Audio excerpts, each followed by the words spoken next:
Taste the Daily.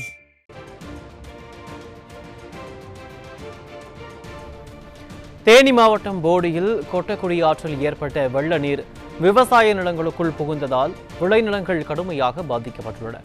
இதுகுறித்து கூடுதல் விவரங்களை செய்தியாளர் ராதாகிருஷ்ணன் வழங்க கேட்கலாம். வணக்கம் ராதாகிருஷ்ணன், இந்த வெள்ள நீரை வெளியேற்ற ஏதேனும் நடவடிக்கை எடுக்கப்பட்டிருக்கா? முழுமையான விவரங்கள் என்ன?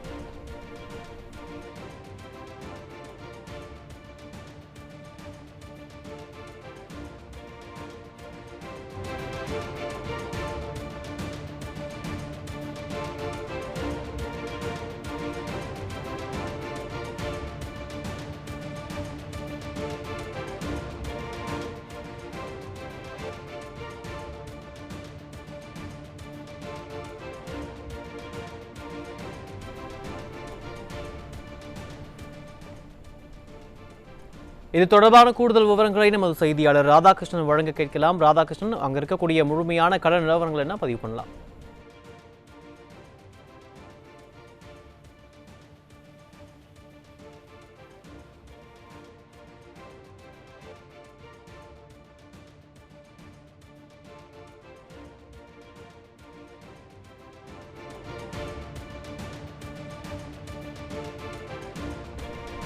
தேனி மாவட்டம் போடியில் கொட்டக்குடி ஆற்றில் ஏற்பட்ட வெள்ள நீர் விவசாய நிலங்களுக்குள் புகுந்ததால் விளைநிலங்கள் கடுமையாக பாதிக்கப்பட்டிருக்கின்றன. விளைநிலங்களுக்குள் வெள்ள நீர் புகுந்ததால் பயிர், வாழை உள்ளிட்டவை கடுமையாக பாதிக்கப்பட்டிருக்கிறது. முல்லை பெரியாறு அணையின் நீர்மட்டம் 138 அடியாக உயர்ந்த நிலையில் அணையிலிருந்து கேரள பகுதிகளுக்கு தண்ணீர் திறக்கப்பட்டிருக்கிறது. தேனி மாவட்டம் போடியில் பெய்த மழையால் கொட்டக்குடி ஆற்றில் வெள்ளப்பெருக்கு ஏற்பட்டிருக்கிறது. அண்மை செய்தியாக பார்த்து வருகிறோம். விளைநிலங்களுக்குள் வெள்ள நீர் புகுந்ததால் வாழை உள்ளிட்ட பயிர்கள் பாதிப்படைந்துள்ளன.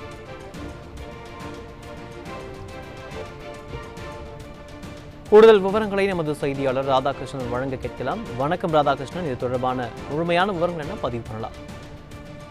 நிச்சயமாக அருண் பாண்டியன், வடகிழக்கு பருவமழை தொடங்கி 2 நாட்களே ஆன நிலையில் தேனி மாவட்டத்தில் நேற்று இரவு முதல் இன்று அதிகாலை வரை அதி கனமழை பெய்தது. குறிப்பாக முல்லை பெரியாறு ஆற்றின் நீர்பிடிப்பு பகுதிகள், வைகை ஆற்றின் நீர்பிடிப்பு பகுதிகள் மற்றும் போடி, குரங்கணி, கொட்டக்குடி பகுதிகளில் வெளுத்து கட்டிய கனமழை காரணமாக முல்லை பெரியாறு, கொட்டக்குடி ஆறு மற்றும் வைகை ஆறுகளில் வெள்ளப்பெருக்கு ஏற்பட்டது. குறிப்பாக முல்லை பெரியாற்றில் வரலாறு காணாத அளவிற்கு வெள்ளப்பெருக்கு ஏற்பட்டது.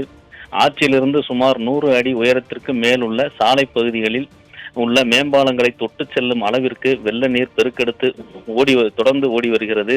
இதன் காரணமாக ஆற்றின் 2 பகுதிகளிலும் இருந்த ஏராளமான சுமார் 1000 ஏக்கருக்கு மேல் பயிரிடப்பட்டிருந்த நெல், வாழை உள்ளிட்ட பயிர்கள் பயிரிடப்பட்டிருந்த பகுதிகள் முழுவதும் நீரில் மூழ்கியுள்ளது. சுமார் 100 அடி உயரத்திற்கு மேல் நீர் சென்று கொண்டிருப்பதால் 2 கரைகளிலும், அதாவது முல்லை பெரியாறு ஆறு ஓடும் அந்த கம்பம் பள்ளத்தாக்கு பகுதியானது லோயர் கேம்ப் முதல் பழனி செட்டிப்பட்டி வரை சுமார் 14,700 ஏக்கர் கம்பம் பள்ளத்தாக்கு பகுதி என்று அழைக்கப்படும் அனைத்து பகுதிகளிலும் இந்த ஆற்று நீரானது அந்த விளைநிலங்களுக்குள் புகுந்து பாதிப்பை ஏற்படுத்தியுள்ளது. குறிப்பாக சுருளிப்பட்டி, நாராயணதேவன்பட்டி உள்ளிட்ட பகுதிகளில் வீடுகள் 10க்கும் மேற்பட்ட வீடுகள் இடிந்து சேதமாகின. சுருளிப்பட்டி பகுதியில் தீபாவளிக்காக வியாபாரிகள் வாங்கி வைத்திருந்த 40 ஆடுகள் ஆற்று நீரில் அடித்து செல்லப்பட்டது. இதே போல கம்பம் முதல் கோம்பை, பண்ணைப்புறம், தேவாரம் உள்ளிட்ட பகுதிகளிலும் வெள்ள நீரால் பலத்த சேதமடைந்தன. மேற்கு தொடர்ச்சி மலைப்பகுதிகளில் பெய்த கனமழை காரணமாக இப்பகுதிகளில் காட்டாற்று வெள்ள நீர் ஏற்பட்டு ஊருக்குள் புகுந்து வீடுகளுக்குள் சென்றதால் பொதுமக்கள் கடுமையாக பாதிக்கப்பட்டனர். குறிப்பாக தேவாரம் மூணாண்டிவெட்டி பகுதியில் ஒரு கோழி பண்ணைக்குள் இந்த வெள்ள நீரானது சென்று இடுப்பளவு நீர் நின்றிருந்ததால் அங்கு தீபாவளிக்காக தயாராக வளர்த்து வைக்கப்பட்டிருந்த சுமார் 8000 கோழிகள் அழிந்து நாசமானது. இதே போல பழனிச்செட்டிப்பட்டி முதல் லோயர் கேம்ப் வரை உள்ள ஆற்றின் 2 கரைகளிலும் உள்ள விவசாய நிலங்களில் பயிரிடப்பட்டிருந்த மானாவாரி பயிர்கள் மற்றும் தக்காளி, கத்தரிக்காய் உள்ளிட்ட காய்கறிகள் உள்ளிட்ட அனைத்து விவசாய பயிர்களும் நீரில் மூழ்கியது.